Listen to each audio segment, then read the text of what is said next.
Welcome back, dear listener, to another soothing journey through time. It's so nice to have you here, resting and unwinding with a bit of gentle historical storytelling. Before we drift into the past, I'd love to know where in the world you're tuning in from and what time of day it is for you right now. Feel free to leave a comment and say hello. It's always such a pleasure to see the beautiful diversity of this sleepy little community. And if you're enjoying this soft-spoken style of history, do consider subscribing so you never miss a future tale to doze off to. Now let's begin our story, shall we? But slowly, gently, without hurry or haste. After all, we have nowhere to be but here, in each other's calming company, as I paint a picture of a time long ago and a journey fraught with hope and hardship in equal measure. So settle in, get comfortable, and let your mind wander back with me to the early 19th century and the great American frontier. In the 1840s, the American West exerted a magnetic pull on the imaginations of restless pioneers. The promise of a better life, of wide open spaces and untapped opportunity, shimmered like a mirage on the western horizon, tantalizing and just out of reach. For many, the siren song of this vast, uncharted expanse proved impossible to resist. They dreamed of fertile farmland, of a chance to start fresh and stake their claim on a patch of earth to call their own. And so, in what would become an iconic chapter of American history, intrepid settlers packed their lives into creaking covered wagons and set out to traverse the 2,000 grueling miles that separated the civilized East from the wild and untamed West. This was the Oregon Trail, a rough, rutted wagon route stretching from the banks of the Missouri River to the distant Willamette Valley. It was a path destined to be etched into the American psyche, conjuring images of white-topped wagons snaking across an endless sea of grass, of sun-bonneted women and weather-beaten men, of children running alongside the wagon wheels, of campfire tales under starlit skies. But beneath this romantic veneer lay a darker reality, one of the backbreaking labor, of sickness and sorrow, of dreams dashed and lives lost. The Oregon Trail, for all its allure, would demand an almost unimaginable toll. Imagine, if you will, the scene as a family prepares to embark on this epic odyssey. The air hums with a mix of excitement and trepidation as they take stock of their worldly possessions, agonizing over what to bring and what must be left behind. Each item is carefully considered, for space in the wagon is precious and the way ahead long and uncertain. Sacks of flour, coffee, and sugar are loaded in next to cast-iron skillets and Dutch ovens. Barrels of salted pork and dried fruit are wedged alongside coils of rope, shovels, and spare wagon parts.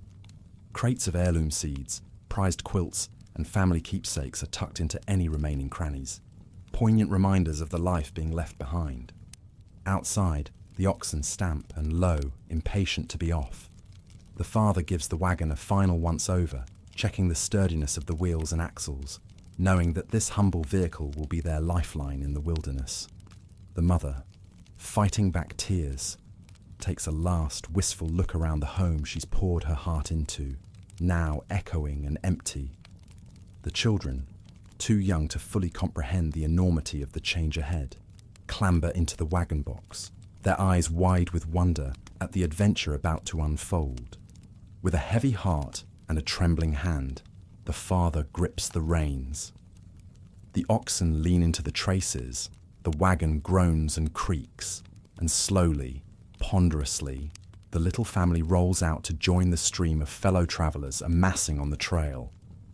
They are setting out on the journey of a lifetime, a leap of faith into the great unknown. Little can they imagine the trials and tribulations that await them on the far side of the horizon. As you listen to the sounds of the wagon wheels turning, the jangle of harnesses, and the soft lowing of the oxen, let your mind drift with this hopeful little family as they bid farewell to the safe and the familiar. Their hearts full of dreams for the new life they pray awaits them in the fabled land of Oregon. In the next part of our story, we'll follow in their wagon ruts as they make their way to Independence, Missouri, the bustling jumping-off point for the Oregon Trail. There, we'll meet the colorful cast of characters assembling for the grand exodus west and witness the final frenetic preparations before the wagons roll out onto the prairie.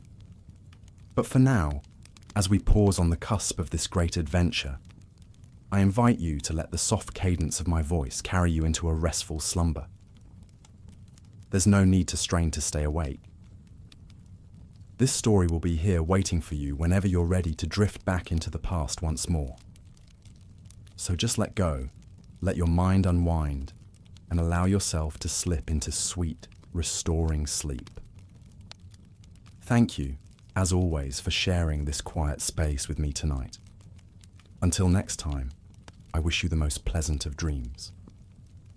Leaving behind the relative safety and supplies of Fort Laramie, the pioneers set out across the high plains of Wyoming. The terrain here was rugged and unforgiving, a far cry from the lush river valleys many had called home back east. Sagebrush and prickly pear cactus dotted the landscape, broken up only by the occasional creek bed or lonely rock outcropping. The days took on a relentless rhythm as mile after desolate mile rolled by under the wagon wheels. Each morning, the women rose at dawn to stoke the campfires and prep a meager breakfast.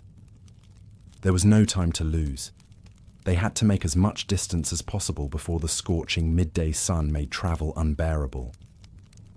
While the oxen plodded ever westward, the pioneers walked alongside, eyes fixed on the horizon, searching for any landmark that might signal progress. Water, or lack thereof, became a constant concern. The creeks and streams they encountered were few and far between. Many were alarmed to find that the Platte River, which had been a lifeline up to this point, had dwindled into stagnant, undrinkable pools. Cholera, the dreaded scourge of the trail, lurked in the fetid water. Just a sip could fell even the hardiest pioneer within hours. Watching loved ones suffer the disease's agonizing symptoms was a terror that kept many awake at night. The livestock suffered greatly during this stretch as well. The oxen grew bony and weak on the scant forage. More than a few teams gave out entirely, leaving their wagons stranded in the wilderness. Watching a trusted animal collapse was a harsh blow. For many families, their oxen, mules, and milk cows were almost like part of the family, bearing them faithfully toward a new life. Losing one felt like an ill omen of what might still lay ahead. As they struggled through the waterless expanse, some pioneers couldn't help but wonder if they had made a terrible mistake. Each day on the high plains seemed to bring a new trial, a new reason to despair. But they pressed on, mile after grueling mile, bound by grim necessity and a flicker of hope that something better waited beyond the western horizon. Among those clinging to this desperate hope was James Dougherty, a 37-year-old farmer from Illinois, traveling with his wife Sarah and their 4 young children. Like many on the trail, James and Sarah had been tantalized by reports of Oregon's fertile soil and booming opportunity. But now, 3 months into the trip, James was starting to doubt whether it had all been a lie. Sarah was sick, stricken by a summer complaint that left her doubled over with cramps. Without time to rest or recover, she could only clench her jaw and struggle alongside the wagon mile after mile. Their supplies were dwindling faster than James had planned for, and the empty wilderness seemed to stretch on forever. One evening, while Sarah lay shivering with fever, James took his 2 oldest boys aside. "Listen to me," he said, struggling to keep his voice steady. "I need you to be strong, for your ma and the little ones. Can you do that?" The boys nodded solemnly, eyes wide. "There'll be hard days still ahead," James continued. "But we've got to keep moving, keep pushing for that new life. One day, God willing, we'll make a home out there. A place you can be proud of. It'll all be worth it. You'll see." As the light faded from the sky that night, James could only pray that his words would prove true. The family still had hundreds of hard miles ahead of them, across mountains and deserts and rushing rivers. The Oregon Trail's cruelest tests were still to come. All they could do was press on together, their hearts fixed on the chance for something better that shimmered on the far side of the horizon. The Daugherty's story was remarkable, but not unusual among the thousands of pioneers who braved the Oregon Trail. For many, this desolate stretch through the high plains of Wyoming was the first time the true scope of the undertaking hit home. The unforgiving landscape drove many to their physical and emotional limits. Each day demanded resilience and grit that some weren't sure they possessed. But still the wagons rolled ever westward, carrying these brave souls on a journey that would shape a nation. Through sickness and thirst, hardship and loss, they pressed on, mile after devastating mile, the yellow brick road to their own uncertain futures. The treacherous Snake River crossing was just the latest in a relentless onslaught of trials that had battered the pioneers for months on end. With each passing mile, their numbers had dwindled as families splintered off in sorrow and despair, turning back to bury their loved ones in lonely trailside graves. But for those who remained, a glimmer of hope flickered on the western horizon. The end of their 2,000-mile odyssey was finally within reach. The lush promised land of the Willamette Valley lay just beyond the rugged peaks of the Blue Mountains. As the exhausted wagon trains rolled out of Fort Boise, the mood was one of mounting excitement tinged with impatience. Gaunt faces creased with lines of hardship now turned upward to the clear skies, daring to dream that the worst was behind them. Surely, after the unforgiving desert of the Snake River Plain, the most merciful stretch of the journey was yet to come. Alas, the weary travelers had one last cruel twist of fate to endure. The trail soon steepened as it wound into the heavily forested Blue Mountains, where wagons creaked and groaned over boulders and fallen trees. Thick underbrush snagged at axles, while the hooves of oxen already weakened by snake bites slipped and stumbled on the rocky paths. To make matters worse, a band of natives who resented this intrusion on their ancestral hunting grounds shadowed the convoy from the cover of the woods. At night, their eerie cries pierced the darkness, spooking the livestock and fraying the nerves of women and children huddled in the wagons. Anxious men clutched their rifles and posted wary guard, catching mere snatches of fitful sleep. As the Blue Mountains loomed, tempers flared hotter than the July sun overhead. Bickering broke out as families grappled over whose turn it was to clear the trail or rein in a runaway cow. Patience, worn thin after months of forced togetherness, now snapped completely. Some pioneers simply refused to go on, abandoning their wagons where they stood to make their own way in this foreign land. But even amidst the strife and struggle, tender moments of connection shone through like glints of gold in a prospector's pan. An aged grandfather, face wizened as a pioneer buck, bounced a cooing babe on his knee as he spun tall tales of the wondrous new life that awaited. Young sweethearts stolen precious minutes together, gathering kindling, dreaming of the homestead they would build with their own hands. And so, they pressed on, this motley crew of dreamers united by grit and desperation, their fates now entwined like the dusty ruts left by their wagon wheels. With each mile, their legacy unfurled behind them, destined to become the stuff of fireside legends for generations to come. At long last, after 7 grueling days, the Blue Mountains released their stranglehold as the trail spilled out into the dense forests of the Columbia River Gorge. The cool mists that shrouded the towering fir trees felt like a balm on sun-baked skin, while the roar of the mighty river seemed to shout that journey's end was near. But the Columbia had one last test of gumption to pose. The only way down to the churning waters was a breakneck incline called Laurel Hill, steeper than a mansion staircase. With no other choice, the men laboriously disassembled the wagons, lowering them piece by precarious piece down the nearly vertical slope using ropes and pulleys. Woe to any wheel, crate or trunk that broke free. Like as not, it would never be seen again. From there, the final leg to the Willamette Valley could only be traversed by raft. Under leaden grey skies, the pioneers hastily lashed logs together, working against time and tide to carry themselves and their worldly possessions to safety. Many a cherished heirloom or hoarded supply was lost to the unforgiving current, swept away in the blink of an eye. But all of that was forgotten the moment their rafts went aground on the far shore of the Willamette River.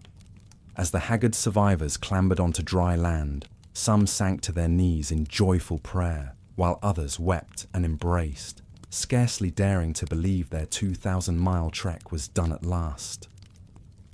The Willamette Valley that greeted them was every bit the lush, promised land they had dreamed of during those long, cold nights on the plains. Burbling streams wound through rolling hills blanketed with swaying grass and wildflowers. Groves of oak and cottonwood offered sanctuary to deer, elk, and beaver. The rich soil seemed to shout with the promise of bountiful harvests to come. And yet, for all its abundance, this new Eden held its share of bittersweet endings. Families who had braved every hardship together now splintered off, staking claims in lonelier nooks and crannies of the valley. Covered wagons that had been mobile homes for half a year were put out to pasture, repurposed as storage sheds or chicken coops. Kin and comrades bid tearful goodbyes, uncertain if their paths would ever cross again in this still wild territory. Of course, the pioneers' trials and tribulations were far from over just because they'd reached their destination. Now the real challenges of starting over in an untamed land kicked into high gear, felling trees, ploughing virgin fields, raising cabins, warding off bears and cougar. Years of unrelenting, back-breaking toil still awaited before the first glimmers of civilized life would take hold. Even so, the sheer exultation of arriving in Oregon buoyed weary spirits and put an extra kick in trail-worn steps. As they gazed out over the verdant valley, the pioneers could see the future unfurling before them, ripe with possibilities. Schools, churches, and town squares would soon sprout, where only wilderness now reigned. But above all, Oregon held the promise of a legacy, the chance for people with nothing to their name to put down roots and build something lasting for generations to come. Whether they hailed from fine Boston townhouses or rugged Appalachian cabins, all could now claim a stake in taming this fertile corner of the continent. As the first sod was turned and the first log hewn, one could almost hear the echoes of the trials and triumphs of the Oregon Trail ringing through the ages. The 400,000 souls who braved that 2,000-mile crucible over a quarter century had carved out more than just a route. They had shaped an enduring American spirit of courage and resilience. In wagon ruts carved into the land from Missouri to Oregon, in faded names etched on lonely gravestones, in yellowed letters and leather-bound journals, the epic saga of the Oregon Trail still speaks to us across the generations.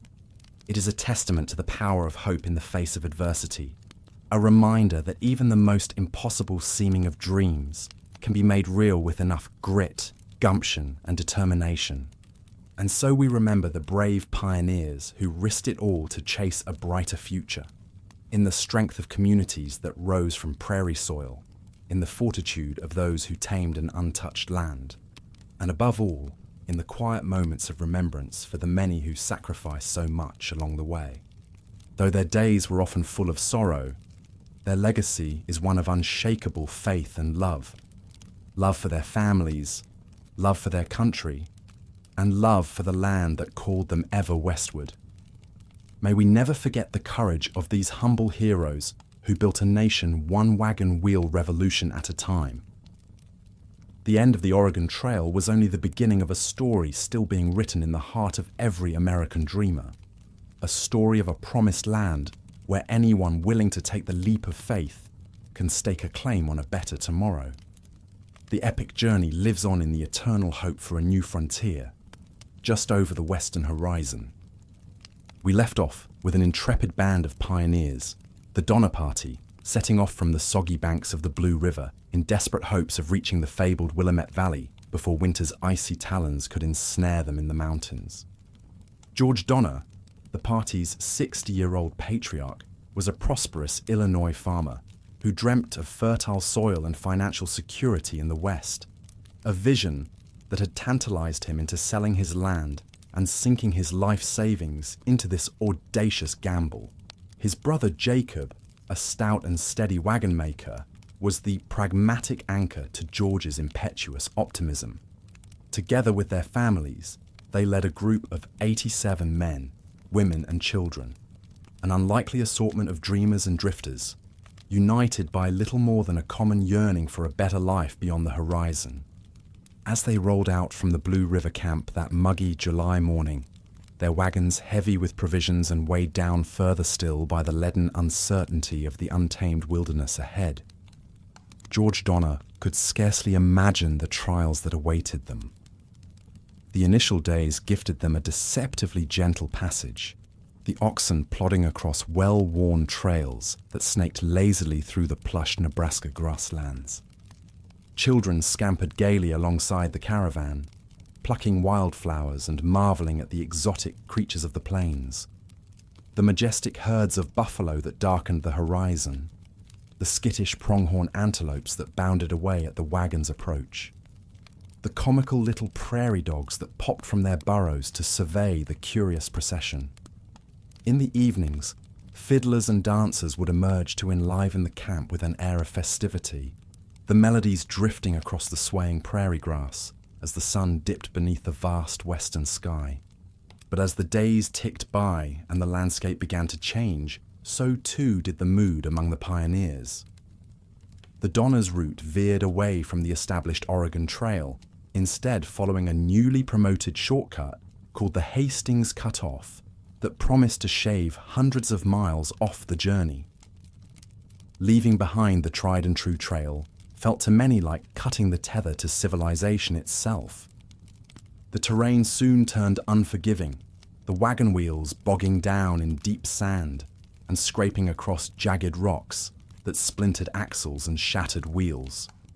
Water and forage grew scarce, the withering heat of the high desert sapping the strength of people and animals alike.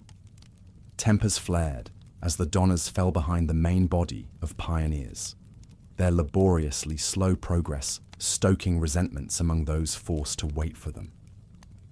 In the blistering crucible of the Salt Lake Desert, the Donner Party began to come apart at the seams. Livestock collapsed from thirst and exhaustion. Wagons had to be abandoned. Some families splintered off, desperate to make their own way to California. Through it all, George Donner maintained his dogged optimism, cajoling and reassuring his increasingly fractious flock. By the time they reached the foot of the Sierra Nevada mountains, it was already October. An early blizzard had blanketed the peaks, turning the rocky slopes into a treacherous sheet of ice and snow. The Donners faced a terrible quandary: wait out the winter in the mountains with their few remaining cattle, and hope they could survive for months on meager rations, or press on and pray they could beat the next blizzard to the safety of the Sacramento Valley. Fatefully, the Donners chose to wait, reasoning that surely this first snowfall was a freak occurrence, and that the way would soon clear.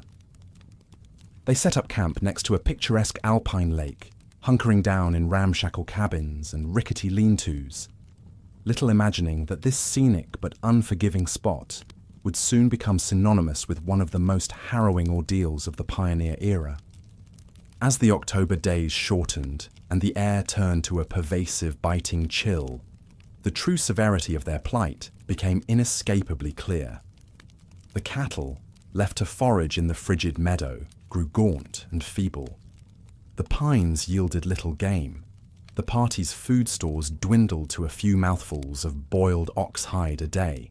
The spectre of starvation crept into the camp, hovering over the emaciated families huddled beneath tattered buffalo robes in their dark, smoky hovels. It was a fate almost too chilling to contemplate, to come all this way, to uproot homes and risk everything, only to be frozen in this icy purgatory mere days from journey's end. As the blizzards raged and the food supplies emptied, the Donners sunk deeper into despair, their hopes slowly suffocating beneath the smothering snows. George Donner tried to rally his enfeebled companions with all his old charisma, but his words rang hollow, swallowed up by the gnawing void in their bellies and the looming dread of what lay ahead. By Christmas, the first of the party had succumbed to hypothermia and malnourishment. More would follow in the weeks to come, their bodies laid out in the snow, stripped of their flesh by the ravenous survivors, the very last resort of the desperately starving. When a relief party from California finally battled its way through the towering snowdrifts to the camp in February, it was greeted by a scene of gothic horror, gaunt spectral figures with sunken eyes and tattered rags, huddled around the pitiful remains of their comrades, looking more dead than alive. Of the 87 souls who'd begun the journey with such high hopes, only 48 staggered out from the camp that had become a frozen tomb for the rest. George Donner himself would not be among them. Bedridden and delirious, his frostbitten limbs ravaged by gangrene, he had urged his wife and children to leave him behind, to save themselves while they still had the strength. Racked with anguish but knowing it was the only hope for her family, Tamsin Donner tearfully bid her husband a final farewell and set off into the blinding white wilderness, carrying her smallest daughter on her back. It was an end almost too heart-wrenching to contemplate. This man who had been the very picture of vitality and confidence, left to perish alone at the utmost extremity of the world, his dreams shattered, his name forever shadowed by tragedy. And yet in his last moments, as he gazed out at those majestic, merciless peaks with his fading sight, perhaps some small solace could be taken in knowing his sacrifice had bought his loved ones a chance at survival, that his life had been given for theirs on this brutal final passage to the promised land. The Donner Party's ordeal stands as a grim testament to the perils and costs of the westward migration. For every triumphant arrival in the fertile valleys of Oregon and California, there were dozens waylaid by disaster, felled by disease, shattered by accidents, broken by the unremitting toil and hardship of the trail. And yet still they came, year after year, these ordinary men and women galvanized by little more than grit and blind faith, chasing that eternal siren song of the frontier, that tantalizing promise of freedom and self-determination, dangling just beyond the far horizon. In their struggles, their small victories and crushing defeats, their joys and agonies, and all too human foibles, they carved the enduring myth of the American West, as much as they carved the ruts of the great overland trails. Today, we remember them not just for the miles they logged between the Missouri and the Pacific, but for the miles they logged in the soul of a young nation, propelling it forward, for good or ill, with each turn of a wagon wheel, each step into an unknown future. In the end, their legacy was not so much a trail to a new land, as a new understanding of the sheer indomitable force of the human spirit. And though the long sun-baked road they trod has long since faded back into the earth from which it sprang, the imprint they left on that grand communal odyssey we call the American experience shall never be extinguished. So let us pause for a moment, you and I, to pay quiet tribute to these emigrants of yesteryear, all those hopeful souls who dared to strike out for a distant promised land, guided by little more than the stars and their own unshakable belief in a better tomorrow. As we drift now into the welcome embrace of sleep, let our dreams wander back to a time when the West was still a vast and daunting mystery, and a journey of 2,000 miles began with that first fateful step. Good night, dear listener. May your wagon find smooth passage to whichever far horizon beckons. However arduous the journey, I have no doubt you will find your way by and by to that fine and fertile valley of your dreams. Till then, rest easy, take your comfort where you can, and believe, as the pioneers did, that a new day's dawn is never far away. A young boy, no more than 6 or 7, carefully steadies a stick against the side of his father's wagon wheel. With his tongue poking out in concentration, he uses his precious knife to whittle a point on the end, determined to craft a miniature version of the weapons he's seen the men carrying. At last, satisfied with his work, he scampers off to slash at the tall prairie grass, lost in an imaginary battle against natives and bandits. But his innocent game is short-lived. His mother's sharp call pierces the air, summoning him back to the small mountain of mending that needs doing, the little ones that need tending. With a sigh, the boy shoves his toy weapon through his belt and trudges back through the swaying grass. Such was life for the children of the trail. Brief bursts of play snatched between endless chores and responsibilities thrust upon them by necessity. Childhood was a flickering luxury, gone all too soon. Indeed, life on the Oregon Trail spared no one its harsh realities, not even the youngest pioneers. From the moment their families rolled out of independence, children were expected to shoulder their share of the back-breaking labor required to survive the 2,000-mile journey. No one was dead weight on the trail. Everyone pulled their weight, no matter how small. Young boys quickly learned to handle livestock, mend harnesses, gather firewood, and hunt small game to supplement the wagon's food stores. Little girls, some as young as 4 or 5, took on a heavy burden of domestic work, cooking, cleaning, washing, and looking after the infants and toddlers too small to help. Rarely did they have a moment to rest, let alone play. Even more heart-rending were the children that never made it to Oregon at all. The trail was a deadly place, and the young were some of its most vulnerable victims. Disease, accidents, and exhaustion cut short thousands of small lives over the trail's 25-year history. Many bereaved parents had no choice but to bury their little ones in shallow graves alongside the trail and press on, leaving dreams of a future together in the dust behind them. Perhaps saddest of all were the young ones orphaned by the journey, their parents and older siblings claimed by cholera or mishap. These most unfortunate children were often left with other wagon trains or unceremoniously deposited at forts along the way, their fates uncertain. Some were lucky enough to be taken in by other pioneer families, while others were left to fend for themselves or sent to distant orphanages back east. The trail's legacy for these children was a cruel mix of trauma, displacement, and loss. But somehow, through all the hardship and sorrow, many children of the trail endured. They grew up fast and tough, aged beyond their years by the rigors of the journey. By the time they reached Oregon, most were hardly recognizable as the fresh-faced youngsters who had left Missouri behind. The trail had stolen their innocence, but gifted them with tenacity and grit they'd carry for the rest of their lives. In later years, many would look back on their pioneering childhoods with complicated emotions. Grief for lost loved ones and trials endured, but also pride in their family's strength and accomplishment. They were living legacies of the Oregon Trail, their very existence a testament to the fortitude of the human spirit. And as they watched their own children and grandchildren grow up in the fertile Willamette Valley, perhaps they found solace in knowing that their sacrifices had not been in vain. Such were the hard truths of life, death, and childhood on the Oregon Trail. It was a place that took so much, but also gave birth to a generation tempered by adversity and shaped by perseverance. In the end, the children of the trail embodied the paradox at the heart of the pioneer experience, that sometimes it is only through great loss and struggle that the most meaningful triumphs are won. And as we remember these smallest pioneers, let us honor both their suffering and their strength.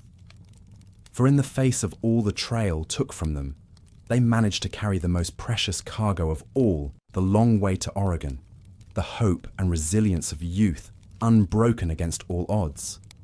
May their stories endure as long as the ruts their wagons carved into the earth, a testament to the dauntless spirit of the young in a land as harsh as it was beautiful. With each passing mile, the once robust herds of oxen, mules, and horses grew gaunter and weaker, their ribs jutting through hides stretched tight over angular frames. And no wonder, for the dry, dusty, and all too often barren land along the Platte River yielded little nourishment for the beasts, yet demanded more work from them than ever before. The Platte River Road was a cruel twist of geography, a roughly 500-mile-long stretch of the trail that snaked along the eponymous river from western Nebraska all the way to Wyoming. Its proximity to the water source seemed a blessing at first, a constant companion for the parched and thirsty emigrants. But they soon learned the deception of the wide, shallow Platte, so choked with silt and sand that its waters were all but undrinkable, heavy and thick as a bad gravy. And so the pioneers, their throats dry and gritty from the alkali dust that billowed with each step, had no choice but to press on, rationing their precious water stores even as the river taunted them with its useless abundance. They could only watch, stomachs growling, as their livestock attempted to graze the scanty vegetation along the banks, worn down to stubble by the thousands of animals that had passed before. The worst was yet to come. As the wagons rolled ever further west along the Platte, the terrain grew drier, harsher, more unforgiving. The relentless sun beat down on the treeless plain, searing away the last traces of moisture. Soon, even the hardy prairie grasses withered to brittle wisps. With nothing left to eat, the once sturdy beasts began to falter. Their legs buckled beneath them, unable to pull the heavy wagons another step. Many sank to their knees and could not rise again, their huge eyes glazed with pain and exhaustion. The pioneers had no choice but to heave them to the side of the trail and put them out of their misery, the sharp report of a rifle replacing the plodding rhythm of hooves. It was a wrenching decision, but a necessary one. On the Platte River Road, only the strong survived. The loss of each animal was a blow, both emotional and practical. For many families, their livestock were not just beasts of burden, but beloved companions, as much a part of the group as any human. To leave them behind in a lonely grave was a cruel necessity that tore at even the toughest pioneer's heart. But perhaps even more devastating was the knowledge that each fallen ox or horse left the wagon train that much more vulnerable. With fewer animals to pull the heavy loads, the remaining beasts had to strain even harder, wearing out faster. A vicious cycle began. More animals lost, more strain on the survivors, more suffering and loss. It was all the pioneers could do to limp along, watching their power ebb with each passing mile. The wagons themselves began to show the strain, toiling across the parched and rugged land along the Platte. Wheels cracked and splintered under the punishing conditions. Iron rims came loose. Axles snapped like matchsticks. At times, it seemed the dry road might claim more wagons than the rushing rivers that came before. Desperate pioneers cannibalized what they could from the broken-down wagons they passed, littering the trailside like wounded soldiers after a battle. They harvested whatever parts could help them cobble their own rigs together for a few more miles. But there was only so much that ingenuity and grit could do in the face of the unrelenting wasteland.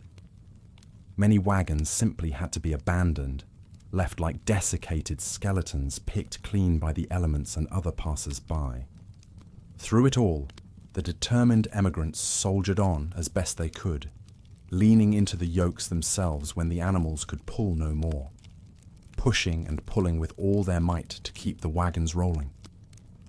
But the Platte River Road stretched on and on, each mile more punishing than the last, sapping their strength and their spirits. To be continued. Part 4. The Great Plains. As the wagon trains rolled westward, the pioneers found themselves traversing the vast, seemingly endless expanse known as the Great Plains. This was a land of extremes, blistering hot in the summer sun, yet bone-chillingly cold come nightfall. The monotony of the landscape was staggering, mile after mile of flat, barren grasslands stretching out to the horizon in every direction. It's hard for us to imagine today, in an age of air-conditioned cars speeding down smooth superhighways, just how punishing this leg of the journey could be. The wagons crawled along at a sluggish 15 miles on a good day, every bump and rut in the trail jarring the passengers and cargo within. Men walked alongside, leading the oxen and horses, baked by the relentless sun. Women and children huddled in the shade of the wagons, trying to escape the heat and choking dust. There was a crushing amount of labor required just to keep moving forward. Hunting for game to supplement dwindling food stores, gathering buffalo dung to fuel the cooking fires when wood was scarce, the constant cycle of packing and unpacking the wagon at dawn and dusk, wheels and axles that needed repairing, livestock to be tended, 100 other chores that left little time for rest. It's no wonder many pioneers' diaries from this leg of the trip strike a weary, discouraged tone. And then there were the sudden thunderstorms that would sweep in from nowhere, pummeling the wagon train with sheets of rain and hail. The only choice was to hunker down and wait it out, huddled together in the meager shelter of the wagons, hoping it would pass quickly. More than one canvas wagon top was torn to tatters by the gale force winds. The plains presented other hazards too, rattlesnakes lurking in the tall grass, waiting to strike the unwary, swarms of mosquitoes that descended at dusk to torment the pioneers and drive the livestock to distraction. And of course, injuries and accidents were a daily risk with so much heavy labor to be done. A broken bone or serious cut could spell disaster, with the nearest doctor often weeks of hard travel away. Amid the hardships of trail life on the Great Plains, the women shouldered an especially heavy burden. Their workload was immense, cooking what meals they could over open fires, mending clothes, caring for children, tending the sick, all while enduring the same physical hardships as the men. A stoic resilience was required just to face each grinding day. Margaret Reed, traveling with her husband and 4 young children, captures the exhaustion in her trail diary. "This is the most dismal day we have had, cloudy with the wind blowing and every appearance of rain. All day the wind was cold, and all were out of humour." On top of the dreary weather and biting cold, the Reed's wagon had broken down the previous day, making for slow going on the trail. For Margaret and countless other pioneer women, keeping the family clothed and fed was a Herculean task in the isolation of the plains. She goes on to write, "Williams killed a buffalo and brought it in tonight, but it was too late to get any good of it. Supper on short rations for many." Dressing game and cooking over a smoky fire was grueling work after a long day in the wagon, even if the men were successful on the hunt. Despite the backbreaking labor and daily hardships, Margaret and women like her found the strength to keep going, mile after dusty mile. There was no turning back now, with so much distance already behind them. All they could do was press onward, eyes fixed on the horizon, holding tight to their dreams of the verdant lands that awaited at journey's end. But crossing the Great Plains was only the beginning. Even greater trials lay ahead as the wagon trains approached the foothills of the Rocky Mountains. Ahead lay towering granite peaks and plunging river gorges that would test these pioneers' courage like never before. Part 5. Buffalo and Native American Encounters. As the wagon trains pressed on across the Great Plains, 2 very different encounters would leave indelible impressions on the pioneers. Sightings of the awe-inspiring buffalo herds and tense, wary interactions with Native American tribes. For many emigrants from the East, the first sight of the vast buffalo herds that roamed the plains was almost beyond belief. Massive herds numbering in the hundreds of thousands would stretch across the horizon, grazing as far as the eye could see. Imagine the astonishment of seeing these majestic, shaggy beasts up close for the first time. after only having heard tales of them. One emigrant, Sally Hester, marveled in her diary, "I never could have imagined such a sight. The whole country was black with them as far as I could reach. It was so wonderful that I could scarcely believe my eyes." The amazement soon gave way to an almost reckless frenzy of hunting among the pioneers. Fresh meat was so coveted after weeks of dry rations that wagon trains would grind to a complete halt at the sight of a herd, the men snatching up their rifles and chasing after the stampeding buffalo with wild abandon. In their zeal to take down as many animals as possible, hunting parties would dangerously stray for miles away from the safety of the wagon camps. This insatiable appetite for buffalo meat and hides had a devastating impact on the herds. An estimated 25 million bison roamed the Great Plains in the early 1800s. By the end of the century, unchecked hunting by pioneers, settlers, and professional hunters had driven them to the brink of extinction, with only a few hundred left. It was an ecological catastrophe that forever altered the landscape and native way of life on the plains. Speaking of the Native Americans who called the Great Plains and surrounding regions home, the first encounters between pioneers and tribes like the Pawnee, Cheyenne, and Sioux were often fraught with tension and misunderstanding. Emigrants, with their herds of livestock and heavy wagons, tromped straight through tribal hunting grounds and delicately balanced ecosystems. Language barriers and cultural differences made communication difficult, leading to a general atmosphere of unease and mistrust. While some encounters were peaceful, with goods being traded back and forth, others escalated into armed standoffs or skirmishes. One particularly tragic misunderstanding occurred near the Platte River in Nebraska in 1846. An old Sioux chief named Eagle Head approached a wagon train to trade for tobacco. In his nervousness at approaching the wagon, Eaglehead kept one hand concealed under his blanket. The suspicious pioneers shouted at him to show his hand, which he didn't understand. In the tense confusion, someone opened fire, shooting Eaglehead dead on the spot. It was a needless act of violence born out of fear and miscommunication. While Eaglehead's death didn't result in immediate retaliation, it sowed seeds of resentment between the Sioux and the emigrants that would only deepen in the years to come. As the wagon trains rolled on, leaving scattered buffalo carcasses and bewildered tribes in their wake, many pioneers paused to reflect uneasily on the impact their journey was having on this once pristine wilderness and its native inhabitants. The irony couldn't have been lost on some, that in their quest for land and a better way of life, they were uprooting others from the lands they'd called home for generations. These sobering thoughts added to the general air of melancholy as the long wagon trains approached the foothills of the Rocky Mountains in the distance. The optimism of the early trail days had faded, replaced by a grim determination to see the journey through, no matter the hardships that lay ahead.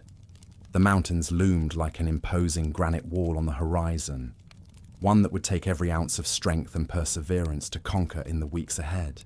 As the pioneers reached the Blue Mountains, the final stretch of their arduous journey, a palpable sense of excitement and impatience began to mount. The end was so tantalizingly near, they could practically taste it. For months, they had dreamed of this promised land called Oregon, with its fertile soil and temperate climate, a place where they could finally put down roots and start anew, leaving behind the hardships of the trail like a bad dream. But the Blue Mountains would not let them pass so easily. The steep, rugged terrain posed yet another formidable challenge for the weary wagon trains. The narrow, winding paths carved precariously into the mountainsides, with sheer drops on one side and unyielding rock faces on the other. A single misstep could spell disaster for both wagon and pioneer alike. The exhausted oxen strained with every ounce of their depleted strength to pull the heavy wagons up the relentless inclines.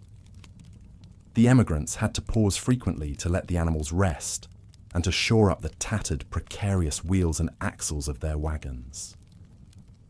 Every setback, every delay, was met with groans of frustration. They were so close to their goal they could nearly grasp it, yet the mountains seemed determined to thwart them at every turn. But they had not come this far to let a few hills stand in their way. With gritted teeth and sweat-drenched brows, the pioneers pressed onward and upward. Inch by painstaking inch, they scaled the daunting peaks of the Blue Mountains. The air grew thinner and colder as they climbed, chapping their faces and numbing their limbs. But still, they persevered, spurred on by the tantalizing promise of the lush green valley that awaited them on the other side. As they crested the final summit and looked out over the majestic vista below, an electric thrill raced through the wagon train. The mighty Columbia River Gorge stretched out before them, a sight more beautiful than their trail-weary eyes could have ever imagined. Craggy cliff faces soaring heavenward, wreathed in wisps of fog. Cascading waterfalls plunging down to the churning rapids far below. Lush forest slopes of fir and spruce, so green they almost hurt to look at. It was a view that made every mile of hardship worth it. Suddenly, the trials of the trail began to fall away, replaced by an almost euphoric elation. Whoops of joy and laughter rang out among the pioneers, their spirits buoyed by the knowledge that their new home lay just beyond this breathtaking gorge. Wives embraced their husbands, children danced with glee. Tears of relief and gratitude flowed freely down sun-weathered cheeks. But as awe-inspiring as this landscape was, it held its own brand of danger. To reach the valley floor and their final destination, the wagon trains would have to traverse the treacherous Columbia River itself, and this was no placid, easygoing waterway. The Columbia raged and frothed with dizzying speed, its surface broken by jagged outcroppings of rock that lurked just beneath the swirling eddies. For the scores of wagons, this last trial would be a deadly game of chance. With few options available, most of the men set about hastily felling logs and lashing them together into makeshift rafts. It was a risky and time-consuming endeavour, but it was the only way to ferry their wagons and supplies safely across the turbulent water. Some of the bolder young men, flush with the eagerness of journey's end and yearning to make a name for themselves, took a more daring approach. Unwilling to wait for the cumbersome rafts, they built lightweight boats from animal hide stretched over wooden frames. These cockle shells, barely more than glorified canoes, were never intended for whitewater rapids, but the impetuous young pioneers would not be dissuaded. With their hearts in their throats, wives and mothers watched as these brave and foolhardy souls cast themselves upon the mercy of the raging Columbia. The frail crafts bobbed and spun like corks in the frothing current, tossed about by the relentless dips and swells. One moment, the boats would crest a towering wave and hang suspended. The next, they would plunge into the watery abyss, vanishing from sight. It was all the men could do to keep their vessels upright and pointed downstream, paddling with every ounce of strength and skill they possessed. Miraculously, most of these daredevil voyagers managed to reach the far shore intact, if not a little worse for wear. Dragging themselves onto the rocky banks, they let out triumphant whoops and hollers, exulting in their own audacity and nerve. They were the first to set foot in the Willamette Valley, and they would have quite the tale to tell around future campfires. For the rest of the pioneers, the crossing was a slower, but no less harrowing affair. Clinging to the logs of their makeshift rafts, they gazed down wide-eyed at the surging maelstrom, mere inches below their feet. The river roared in their ears, drowning out all other sound. Spray from the frothing rapids lashed their faces and drenched their clothes. A single slip, one wrong move, could plunge them into the unforgiving torrent, never to be seen again. But by grace or sheer grit, wagon after wagon made it safely across the Columbia's watery gauntlet. As the last wheels rolled up onto dry land, an almost disbelieving silence fell over the pioneers. They had done it. They had actually done it. Over 2,000 miles of unforgiving wilderness, every imaginable hardship and privation. And now here they stood, on the threshold of their new lives. The valley of their dreams lay before them, achingly close now, lush and green and full of promise. As the wagon train rolled down from the bluffs and into the welcoming embrace of the Willamette Valley, the sheer magnitude of their accomplishment began to sink in. The Oregon Trail, that great artery of American migration, had delivered them to this Eden of the West, a place where their dreams of a better life could finally take root and flourish. But even in this moment of elation, a bittersweet undercurrent tempered the pioneers' joy. Reaching Oregon had exacted a heavy toll, one counted in shallow graves and shattered hopes strewn across the vast expanse of the trail. In the faces of the emigrants you could see the spectres of all those they had loved and lost along the way, all the broken wheels and lame oxen, every hungry night and every gut-wrenching fear. The Oregon Trail had indelibly shaped these men and women, tempering them in the forges of adversity and heartache. Now, as they stood on the cusp of their new lives, the pioneers couldn't help but marvel at the vagaries of fate that had brought them to this lush, promised land. What strange and potent alchemy had transformed those first wistful whisperings of Oregon, heard in cramped cabins back east, into the living, breathing reality that now stretched out before them? How thin, they wondered, was the line between triumph and tragedy on a journey of this magnitude? No one knew for certain what the future would hold, here in this raw and untamed wilderness. The spectre of hardship still loomed. Building new homes and communities from scratch would be no easy feat. There were forests to fell, fields to plough, food to coax from the rich but unfamiliar soil. And beyond the borders of the valley, an entire continent of possibilities and perils beckoned, from sea to shining sea.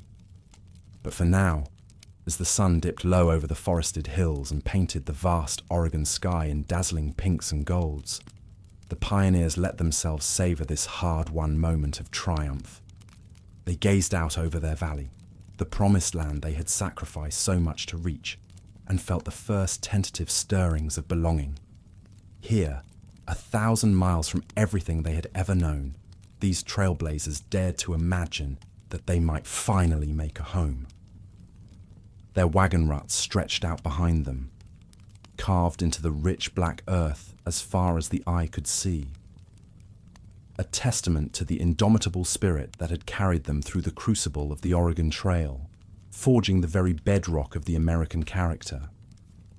And though the hardships were far from over, the pioneers now faced them with the knowledge that they had stared down the worst this vast continent could throw at them, and emerged triumphant on the other side. As darkness fell over the Willamette Valley, the bone-weary emigrants closed their eyes and let the soft sounds of the new land lull them to a dreamless sleep. Tomorrow would bring its own challenges, as all tomorrows do. But for tonight, cradled in the emerald embrace of Oregon, they slept the sleep of the victorious.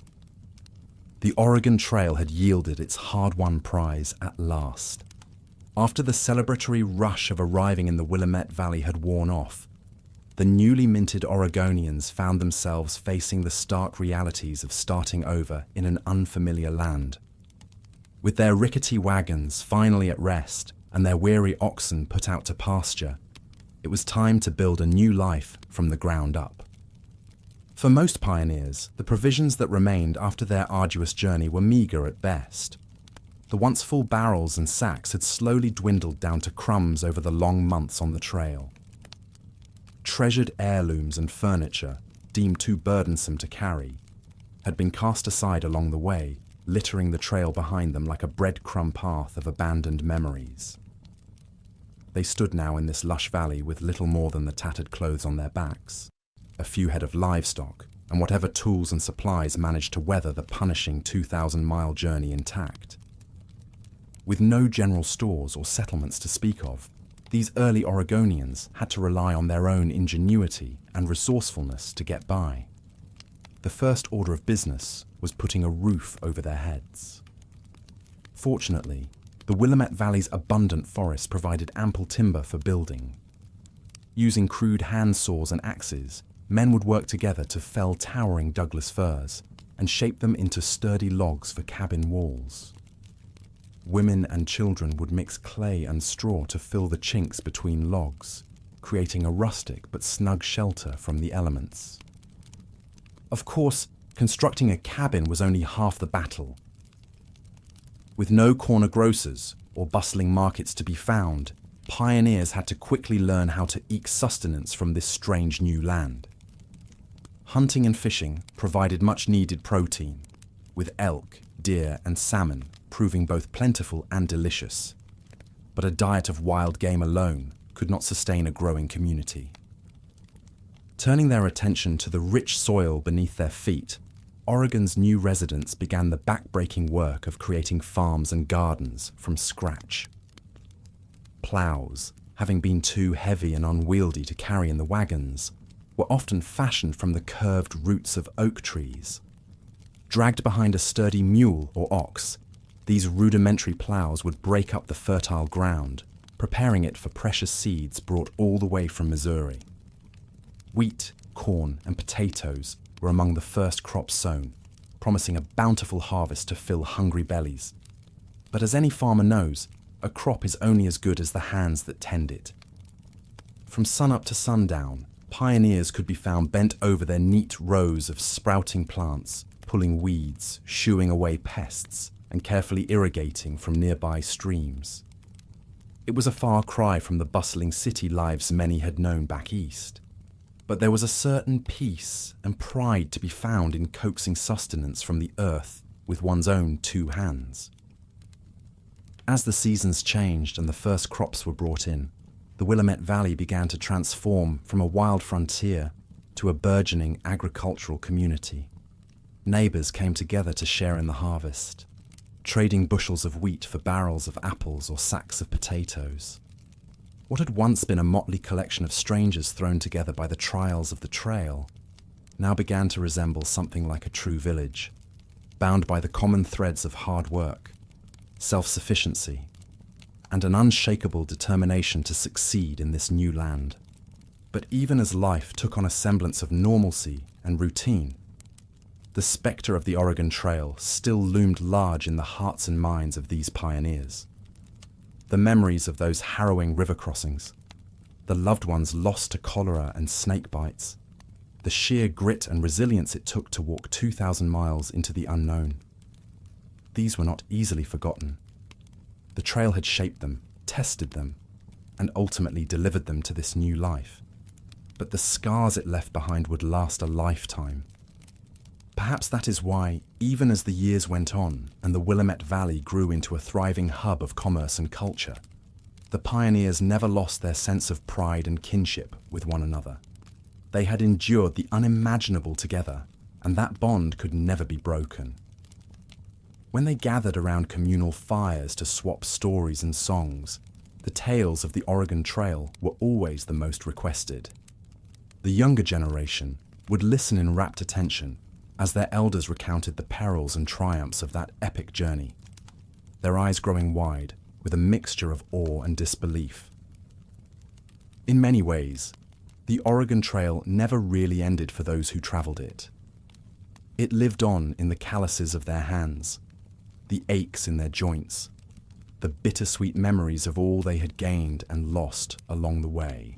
And as the wagon ruts slowly faded back into the earth, overgrown with wildflowers and tall grasses, the legacy of the trail endured in the hearts and minds of the people who had braved its challenges. Today, the Oregon Trail is remembered as a defining moment in American history, a testament to the strength and resilience of the human spirit. The pioneers who traveled its rugged path were ordinary people with extraordinary dreams, willing to risk everything for the chance at a better life. Their stories continue to inspire and humble us, reminding us of the incredible feats that can be accomplished through sheer grit and determination. In a world where we can cross the country in a matter of hours, it's easy to forget the monumental challenges our ancestors faced in settling this vast land. The Oregon Trail stands as a powerful reminder of the sacrifices and struggles that shaped our nation, and the indomitable spirit that has always defined the American people. As we lay our heads down to sleep tonight, let us spare a thought for those brave pioneers who came before us. Their legacy lives on in the cities and towns they founded, the farms and orchards they planted, and the enduring spirit of resilience and determination they bequeath to us all. And though the Oregon Trail may be but a memory now, its impact on our history and our national character will endure for generations to come. So let us close our eyes and drift off to sleep, content in the knowledge that we are the heirs to a rich and remarkable history. A history of ordinary people who did extraordinary things, who faced the unknown with courage and conviction, and who forever changed the course of a nation. The Oregon Trail may have been brutal, but it was also a testament to the best of what makes us human: our capacity for hope, for perseverance, and for dreaming of a better tomorrow, no matter how arduous the journey may be. Imagine yourself pacing back and forth on the muddy banks of the Snake River, heart racing as the icy water roars past, a seemingly impassable barrier after months of grueling travel across the continent. It's late summer in 1847, and your wagon train has trekked over 1,500 miles through sun-scorched prairies, treacherous mountain passes, and desolate deserts to reach this point. But now, staring down at the swirling rapids, the Oregon Trail's greatest test looms large. Crossing the Snake was the most perilous river passage on the entire Oregon Trail, claiming countless lives over the years. Even for the staunchest pioneers, it demanded respect, careful planning, and precise execution. On your journey thus far, you've already witnessed the trail's deadly toll: shallow roadside graves, abandoned possessions, shattered wagon wheels embedded in the dirt. Each one a reminder of how precarious life is out here on the frontier's edge. As you size up the Snake's fast-moving current, your mind races with the grim stories passed between wagon trains. The Evans family, who lost their wagon and youngest daughter when the river pulled them under just last week. The Robinsons, forced to leave behind a wagon of precious heirlooms when a raft capsized mid-channel. Each tale seems more chilling than the last. But you have no choice. The lush promise of the Willamette Valley lies just beyond this final hurdle. You must get your family across to complete this harrowing odyssey you began months ago with so much hope in your hearts. It's a risk, yes, but a necessary one. And really, what part of the Oregon Trail journey hasn't been a perilous, high-stakes gamble? So you gather your wits, your courage, and hold your loved ones close.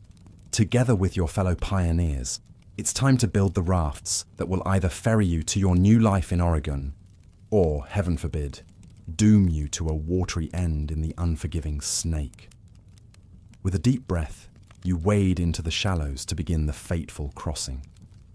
The process of fording the Snake was a complex feat of frontier engineering and raw determination.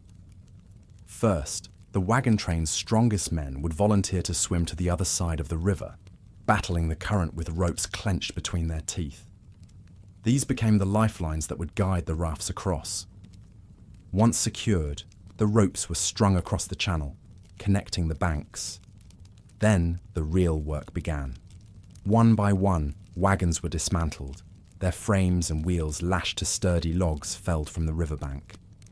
Atop these primitive rafts, the pioneers would carefully load their most precious cargo: tools, food stores, and of course, their wide-eyed children, who couldn't help but stare in frightened awe at the frothing water below.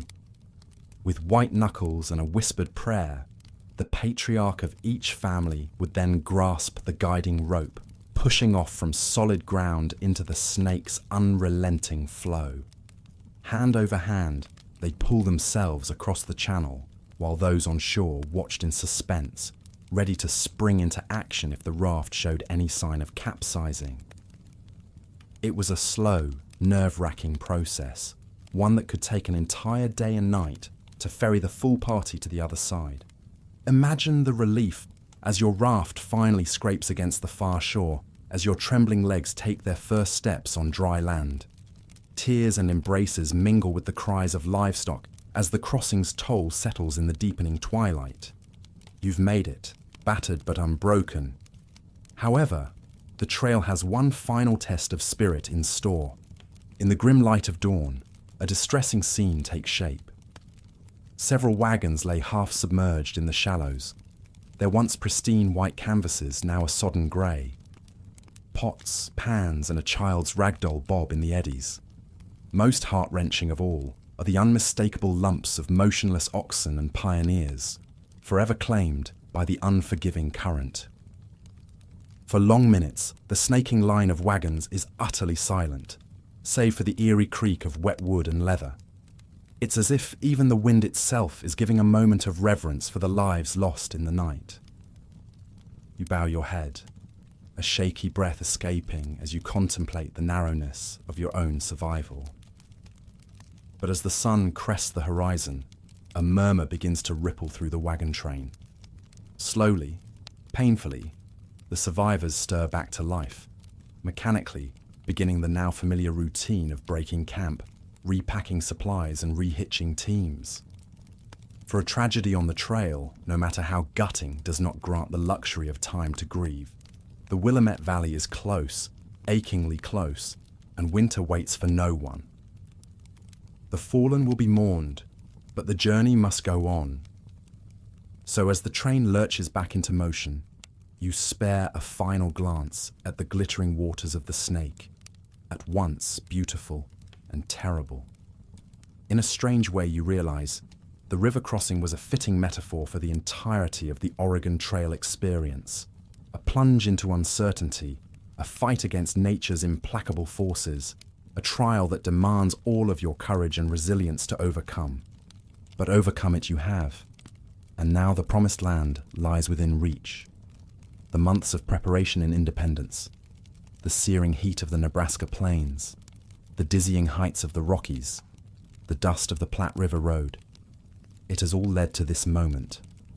As the Snake River disappears behind a bend, you square your shoulders and set your sights firmly westward. The Oregon Trail has taken much, but at long last, it will give much in return.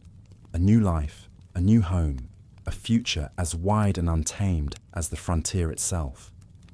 So onward you roll, to embrace the hope that lies just over the next horizon. The days after the Snake River crossing pass in a determined blur, the land around you shifting and changing as you wind your way through the rugged expanse of the Blue Mountains.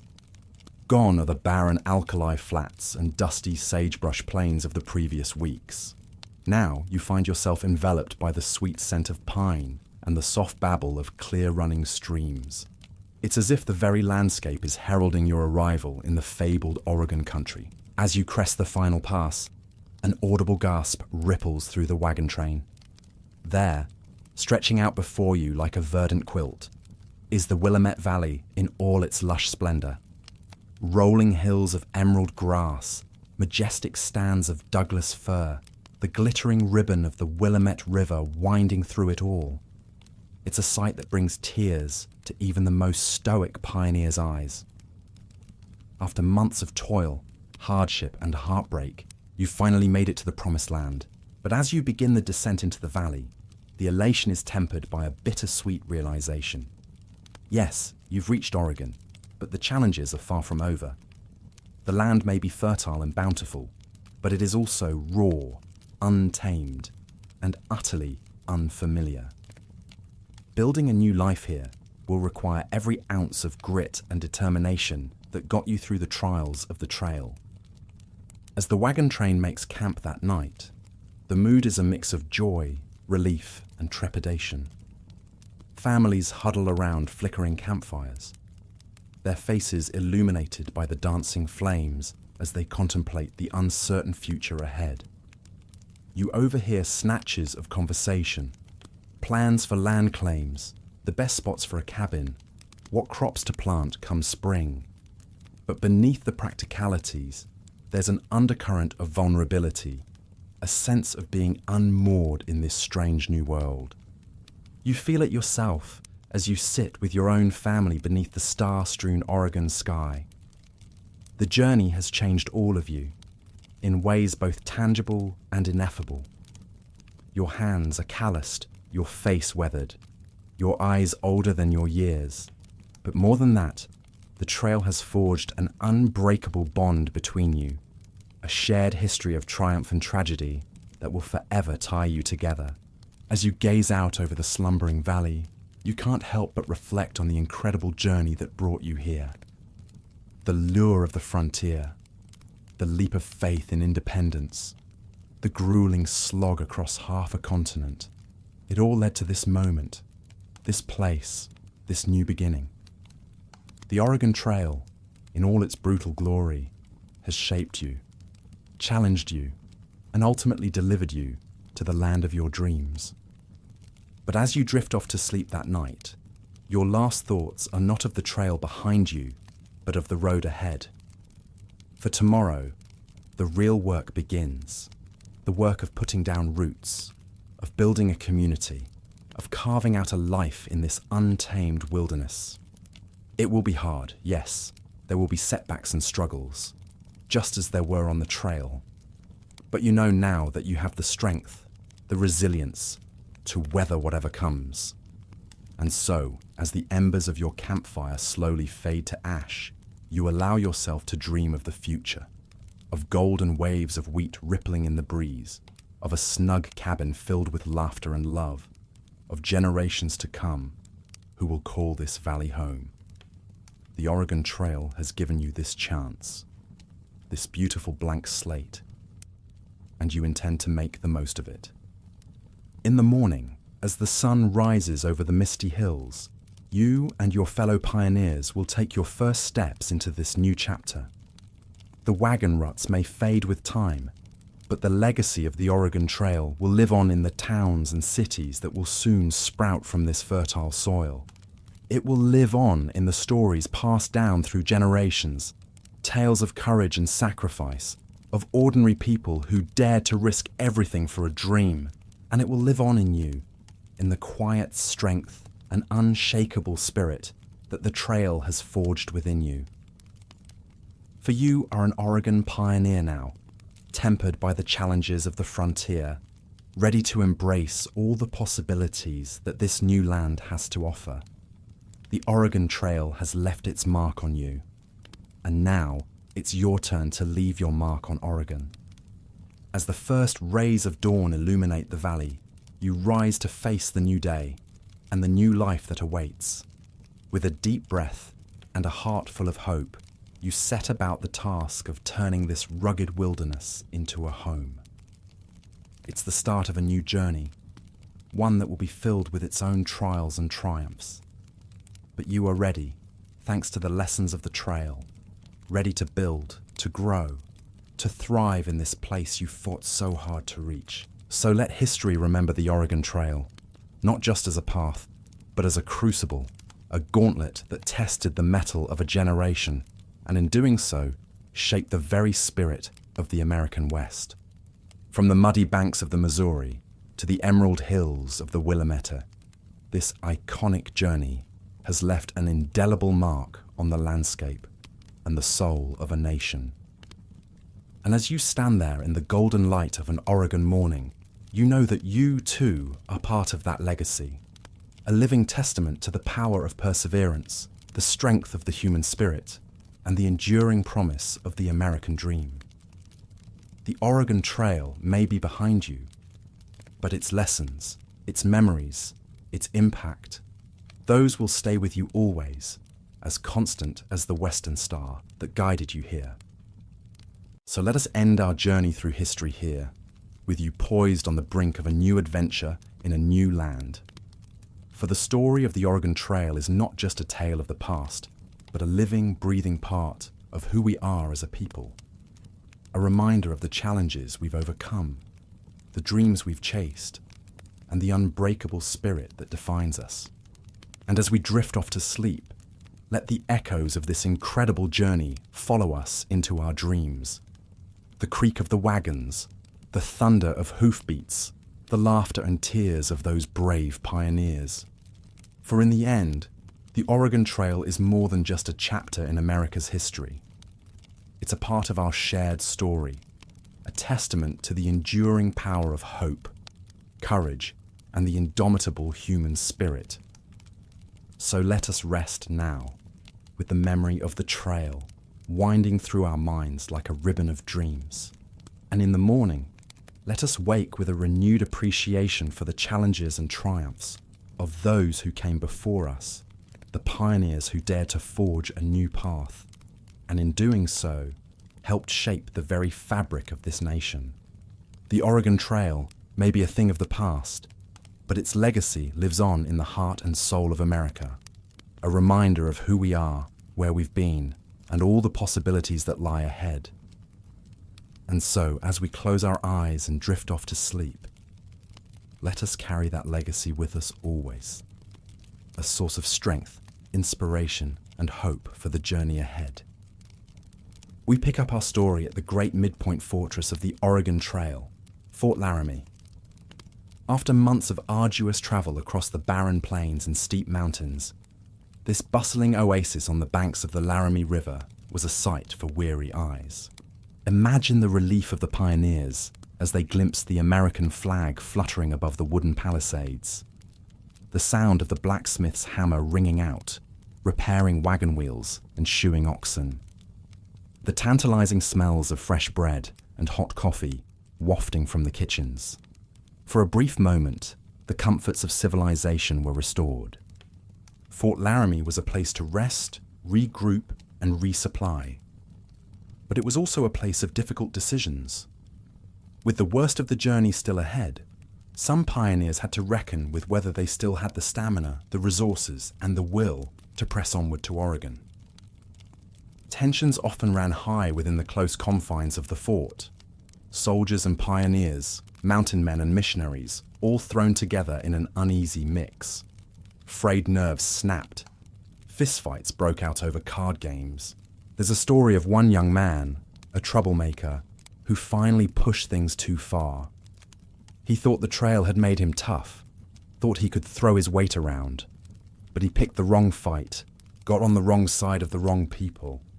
One morning, he was unceremoniously escorted out of the gates by a grim-faced posse, run out of Fort Laramie with a clear message not to show his face around there again. He slunk away down the trail, alone, his bravado shattered. For most, though, Fort Laramie was a place to take strength for the trials to come, to rest weary feet, fill bellies with something other than trail rations, to laugh and swap stories with other emigrants around the campfires, faces glowing in the flickering light. There's something about shared adversity that forges quick bonds. Together, these strangers turned comrades, prepared to embark on the second half of their epic journey. They knew the toughest mountains, the driest stretches, still lay ahead.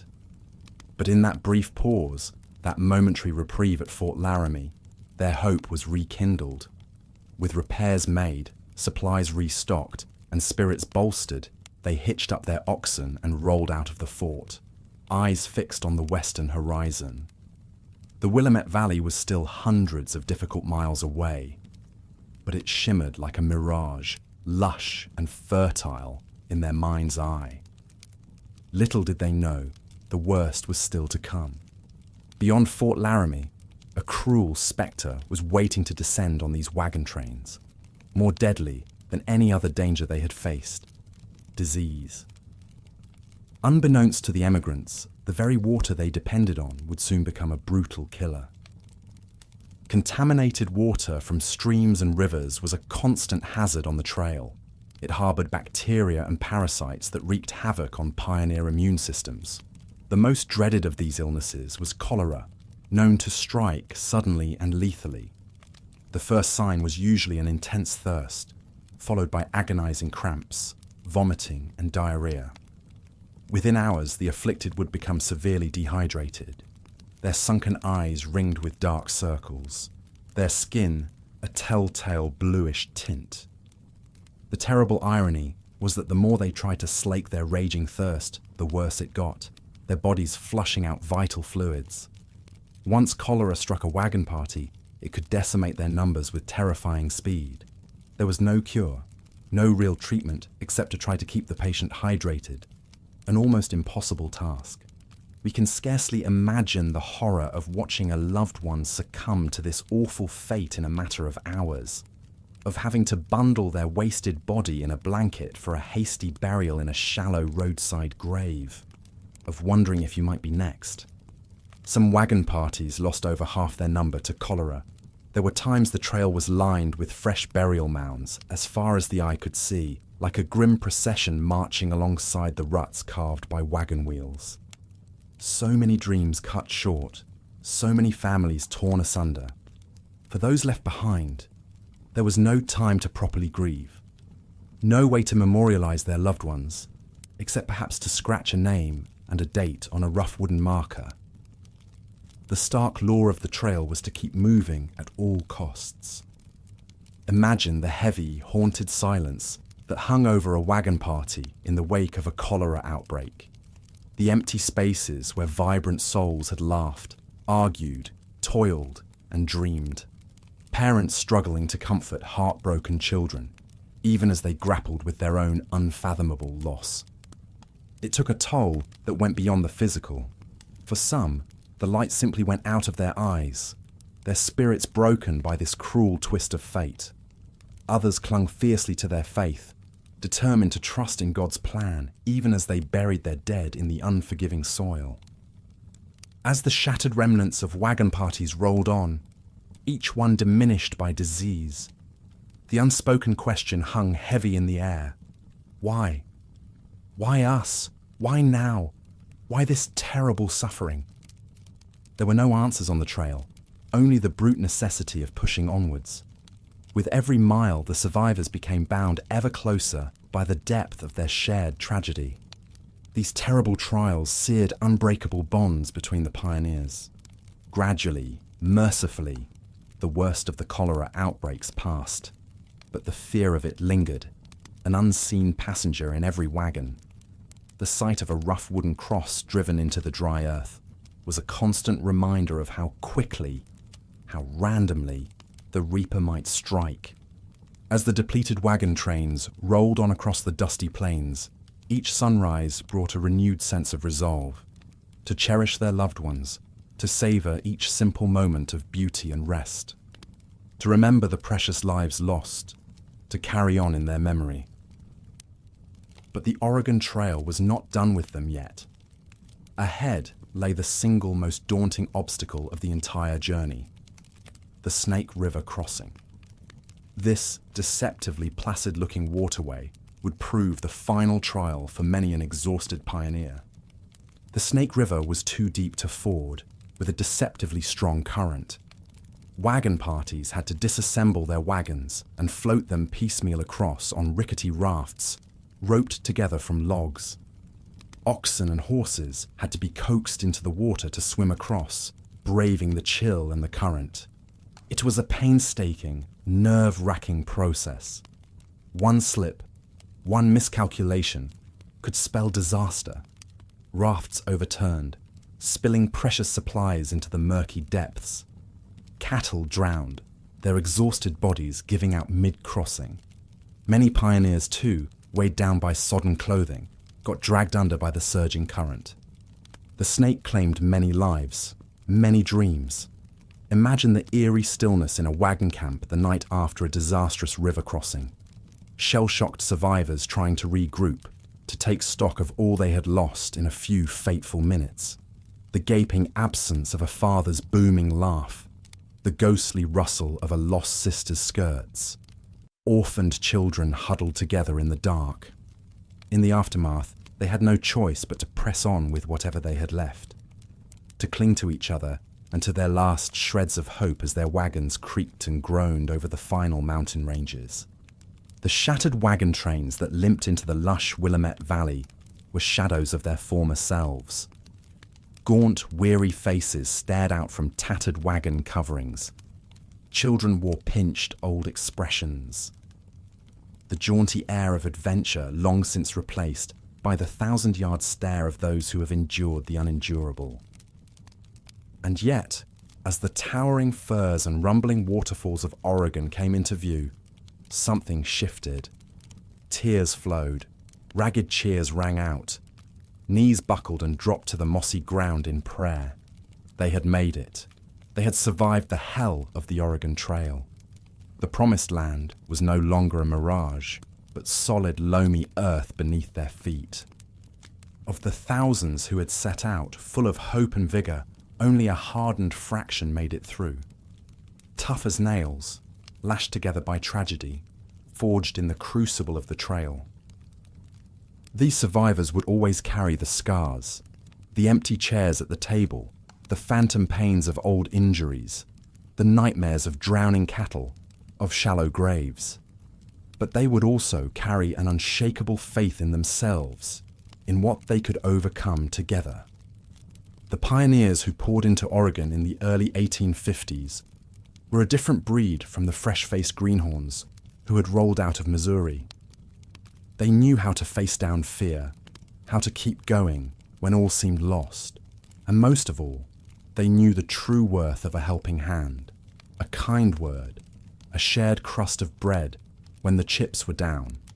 These hard-won lessons would shape the very bedrock of the Oregon Territory as it grew into a state. That grit, that resilience, that sense of community forged through hardship. These were the true legacies of the Oregon Trail. So, as you drift off tonight, spare a thought for the dreamers who risked it all on the trail, who faced the worst the wilderness could throw at them and came out the other side, unbowed, if not unbroken. Their story is the story of America itself, a dream pursued through fearsome adversity, whose price was paid in blood, sweat, and tears. Good night, dear listener. May your dreams be sweeter than those of the brave pioneers whose wheels carved this country's destiny. And may you never take for granted the simple blessings they fought so hard to win. Reaching Fort Laramie in the height of summer was both a relief and a rude awakening for the weary pioneers. For many, this bustling outpost in the foothills of the Rockies marked the rough halfway point on their arduous westward journey. It was a chance to rest trail-worn bodies, repair battered wagons, and replenish dwindling supplies. But it was also a harsh reminder of just how far they still had to go. As the wagon trains rolled in, Fort Laramie transformed into a chaotic tent city practically overnight. The normally tranquil parade grounds swarmed with exhausted families setting up temporary camps. Hardened soldiers watched bemusedly as greenhorn pioneers dickered and bartered, trading away precious heirlooms for exorbitantly priced flour, salt pork, and coffee. The clamour of hundreds of voices, the whinny of horses and lowing of oxen, and the smoke of countless campfires rose over the adobe walls. But for all the commotion, there was an undercurrent of tension between the newcomers and the fort's rugged inhabitants. Fort Laramie may have been a beacon of civilization out in the wilderness, but it played by its own rules. Card sharps, liquor peddlers, and horse thieves plied their trades among the naive pilgrims, leading to heated confrontations and the occasional gunfight. The hard-bitten soldiers had little patience for greenhorns who thought they were above the law of the frontier. One such unlucky soul was a young man by the name of Jake Thompson. Brash, boastful, and quick to take offense, Jake had been a thorn in the side of his wagon train since they set off from Independence. He shirked his duties, picked fights with the other men, and made crude advances on the women folk. The train's leader had been looking for an excuse to be rid of him, and Fort Laramie would give him the perfect opportunity. It didn't take long for Jake to find trouble. After a few too many nips of rock-gut whiskey, he got into a heated argument with a grizzled fur trapper over a card game. Fists flew, tables were overturned, and the whole sordid affair spilled out into the parade ground. In his drunken state, Jake made the mistake of taking a wild swing at a cavalry officer who tried to break up the fight. That was all the excuse the soldiers needed. They pounced on Jake, beating him senseless with rifle butts and dragging him off to the stockade. The next morning, bruised and bloodied, he was unceremoniously thrown out of the fort's gates with a stern warning never to return. His wagon master flatly refused to let him rejoin the train, tossing his meager belongings out into the dirt. Jake Thompson had finally worn out his welcome. With no horse, no supplies, and 800 miles of wilderness ahead of him, his fate was as good as sealed. For the rest of the pioneers, the incident was a sobering reminder that there could be no tolerance for troublemakers on the trail. With the toughest part of the journey still to come, the only way they would survive was by looking out for each other. As the wagon trains rolled out of Fort Laramie, leaving a chastened Jake in their dust, a grim determination settled over the company. The Rockies loomed on the horizon, their snow-capped peaks a daunting yet alluring sight. There could be no turning back now. As much as Fort Laramie represented a respite, it also forced upon the pioneers a moment of reckoning. With the most harrowing leg of the journey ahead, each man, woman, and child had to look deep within themselves and decide if they had the grit to press onward. Practically every emigrant guidebook and trail journal had warned them of the perils to come. The blistering alkali flats, the treacherous mountain passes, the parched desert stretches with nary a drop to drink. It would take every ounce of strength, courage, and luck to make it through. Some decided they simply weren't cut out for the hardships ahead. A few wagon loads of weary, disillusioned families turned around at Fort Laramie, preferring to retrace the 800 miles back to their old lives in the east, rather than risk the great unknown of the west. Others sought to improve their odds by pooling their resources, combining their wagons and livestock with those of other families to form larger, stronger traveling units. Better to cast one's lot with strangers than to go it alone in hostile country. But for the vast majority, there was no question of quitting, even if the way forward was more daunting than ever. These hardy souls had not come this far, endured this much, to be cowed by a few mountains and deserts. The verdant promised land of Oregon still beckoned, and they would reach it or perish in the attempt. And so, with a mixture of anxiety and resolve, the wagon trains bid farewell to the relative safety of Fort Laramie and ventured forth into the wild. Even for the most stout-hearted pioneer, the desolation of the trail beyond Fort Laramie was enough to shake one's resolve. Almost immediately, the vibrant green prairies gave way to the desiccated badlands of Wyoming, a seemingly endless expanse of dusty flats, naked buttes, and bizarre rock formations. It was a landscape utterly inimical to human habitation, offering precious little in the way of sustenance or comfort. The most disheartening sight of all was the Platte River, the emigrants' constant companion since crossing the Kansas River hundreds of miles ago. Where once it had flowed wide, swift and clear, now it had shriveled into a sluggish, brackish stream, its waters barely fit for livestock, let alone parched human throats. The cottonwoods and willows that lined its banks grew ragged and sparse, offering scant shade from the relentless sun overhead. To make matters worse, the intense heat and aridity took a brutal toll on the pioneers' draft animals. Oxen that had already hauled the wagons 1,000 miles grew gaunt and listless, their hooves cracked and split by miles of tramping over sun-baked earth and jagged rocks. Horses fared little better, many falling prey to the dreaded alkali poisoning as they grazed on tainted grass along the trail. With each passing mile, it became a more common sight to see a dead or dying beast left by the wayside, its carcass picked over by opportunistic coyotes and vultures. For the emigrants, there was little to do but press grimly onward, rationing their water and watching their livestock waste away before their eyes. Many took to walking alongside the wagons to spare the teams, their boots wearing through and clothes rotting off their backs. Dust was their constant companion, invading eyes, ears, nose, and throat, turning food gritty and sleep elusive. The shimmering heat played tricks on the eyes, conjuring mirages of lakes and rivers that dissolved upon approach into nothing but more cruel desert. Yet through all the hardships, the pioneers endured. They pushed themselves to the brink of human endurance, and then pushed a little harder, sustained by sheer grit and the stubborn belief that a better life lay just over the horizon. When water ran low, they dug down into the dry stream beds to fill their barrels with what muddy liquid they could find. When the sun beat down mercilessly, they soaked their bonnets and hats in any damp patch of ground to stave off heat stroke. And when the bone weariness threatened to overwhelm them, they took heart from small acts of kindness and camaraderie among the company. Perhaps no one embodied this spirit of resilience more than young Sarah and Ethan Cooper. Orphaned on the trail when cholera claimed their parents, the brother and sister duo had been taken in by a neighbouring family in the wagon train. Though barely in their teens, Sarah and Ethan pulled their weight, and then some, rising before dawn to cook breakfast, collecting buffalo chips for fuel throughout the day, and staying up late to help repair torn harnesses and wagon wheels.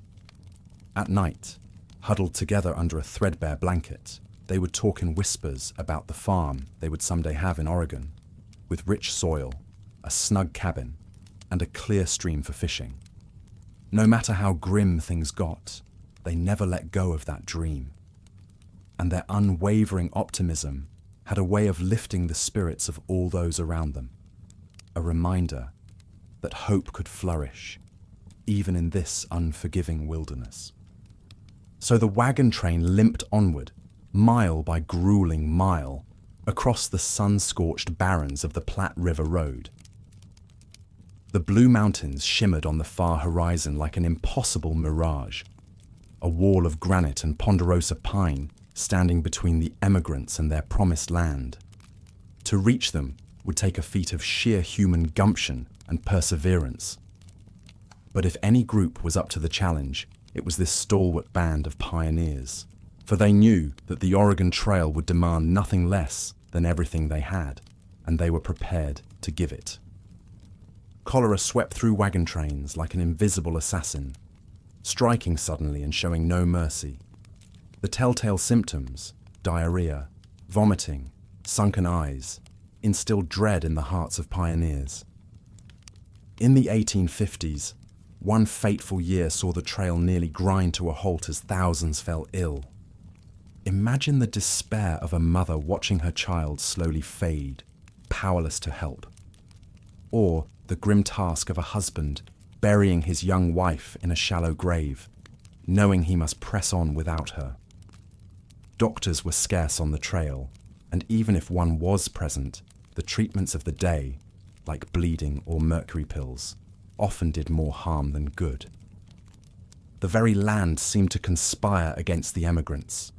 In the dry stretches, good water was hard to come by. Thirsty pioneers would drink from stagnant pools or wells contaminated by the waste of those who had passed before.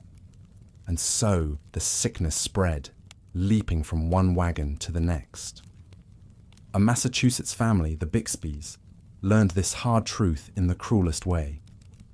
The eldest daughter, Sarah, was the first to succumb, struck down in the night.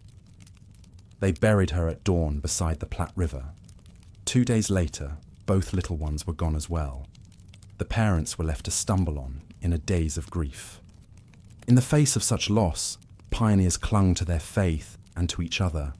They held makeshift trailside services, tears mingling with the dust on their cheeks. Prayers and hymns drifted over the vast open country. As one diarist wrote, "We have no other solace out here in this desolate land." Some took solace in simple acts of humanity. There are accounts of emigrants halting their journeys to nurse the sick from other wagon trains. Women would stay up all night tending to the afflicted, even while their own families waited. It was a reminder that even in the darkest of times, the light of compassion could not be extinguished. Yet as much as they mourned, the pioneers knew they had to keep moving. With heavy hearts, they would bury their dead, often marking graves with only a rough wooden cross or pile of stones. They had to trust that God would watch over the souls laid to rest in the wild. The Oregon Trail was a crucible that tested the pioneers physically, mentally, and spiritually. For every joyful reunion in Oregon, there were untold stories of loss along the way. Every mile traversed was a testament to the resilience of the human spirit in the face of unimaginable adversity. After months of toil and tragedy, the emigrants' toughest trial lay ahead: the daunting crossing of the Snake River. This formidable waterway, with its strong currents and steep banks, was a fearsome sight for weary travellers. Many chose to hire native guides or pay for risky ferries rather than brave the crossing on their own. But even these weren't foolproof. In 1854, a ferry near Fort Boise capsized, claiming 18 lives. Most victims weren't even recovered for burial. Imagine the somber mood that would descend over a wagon train in the wake of such a catastrophe. The usual sounds of chatter, pots clanking, children playing, all replaced by an eerie, mournful quiet. A pall that even the steady thud of hooves and creak of wheels couldn't lift. For those who did muster the courage to ford the river, it was an ordeal they'd not soon forget. Wagons would be slowly floated across, some buoyed with crude rafts or emptied of their contents. Animals would have to swim alongside.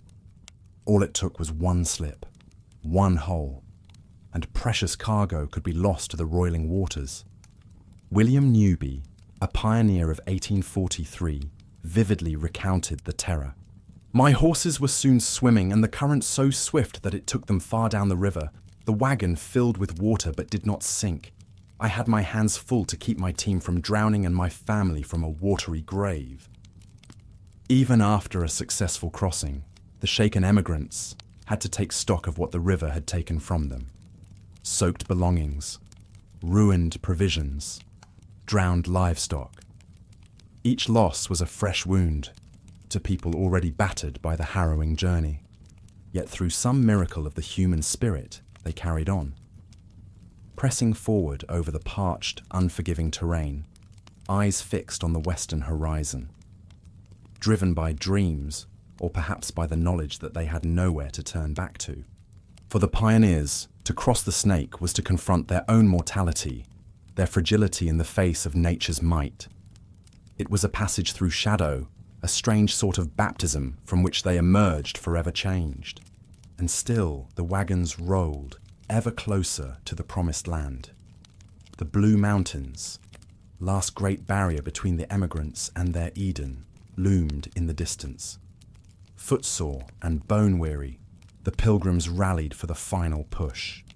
Hope crested as they ascended into the cool forested peaks.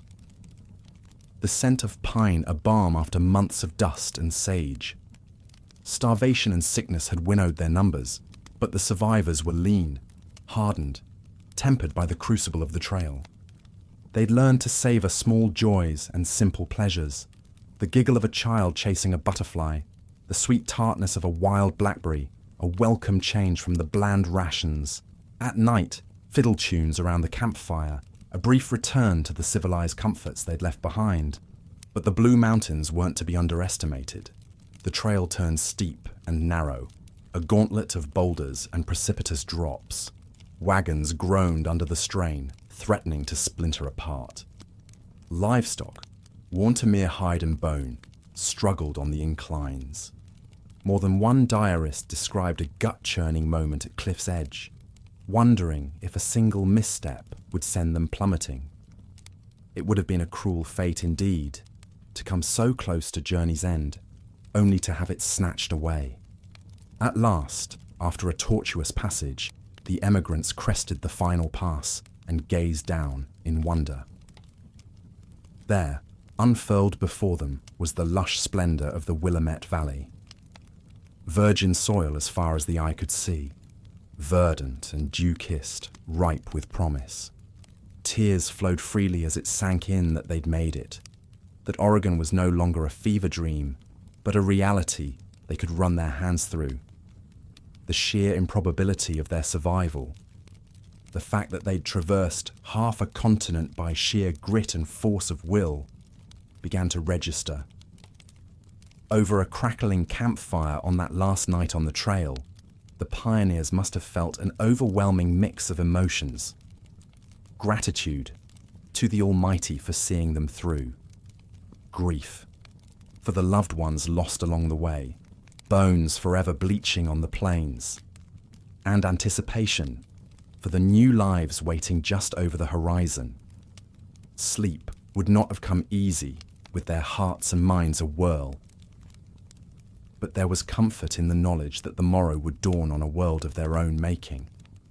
That after the trials of the trail, they'd earned a fresh start, a chance to put down roots and flourish. As wagons rumbled down from the mountains, they fanned out, dispersing across the fertile valley. Some staked claims in the rolling foothills. Others pressed on to Oregon City, the end of the line. Everywhere were scenes of jubilation, families reunited, friends embracing, whoops of joy carried on the breeze. Yet for most, the elation was tempered with sober realities. They'd made it, but just barely. Most stepped into this new life with little more than the tattered clothes on their backs and a few cherished heirlooms. Everything would have to be built from scratch: homes, farms, communities. There were bittersweet endings too. Some partnerships forged on the trail dissolved as settlers scattered to chase their individual ambitions. Wagon trains that had been as tight-knit as family found themselves splintering. Ties slowly loosening until they were connected only by the gossamer threads of memory. Still, the pioneers shouldered their burdens with the same quiet resolve that had carried them 2,000 miles. They felled trees and raised barns, ploughed fields and planted crops. One by one, dirt floor cabins and tidy farmhouses began to dot the landscape. It must have been a surreal feeling to stand on one's own plot of land, hard-won through months of toil and sacrifice, to watch the sun set over rolling hills, knowing that this was now home, not just in name but in blood, sweat, and tears. The Oregon Trail left an indelible mark on the land and on the people who braved its challenges. Even today, the faint traces of wagon ruts wind through the sage and grasslands, a haunting reminder of the thousands of souls who risked everything on the promise of a better tomorrow. Their legacy is woven into the very fabric of the American experience. It echoes in our notions of rugged individualism, in our idealization of the pioneer spirit. We see it in our belief in manifest destiny, that ancestral conviction that this land was ours for the taking. But perhaps most enduring is the lesson of resilience in the face of adversity, of the indomitable nature of hope, that force that propels us ever forward, even through the darkest of nights. In their struggles and their triumphs, the pioneers embodied that quintessential American creed, that with enough grit and determination, any obstacle can be overcome.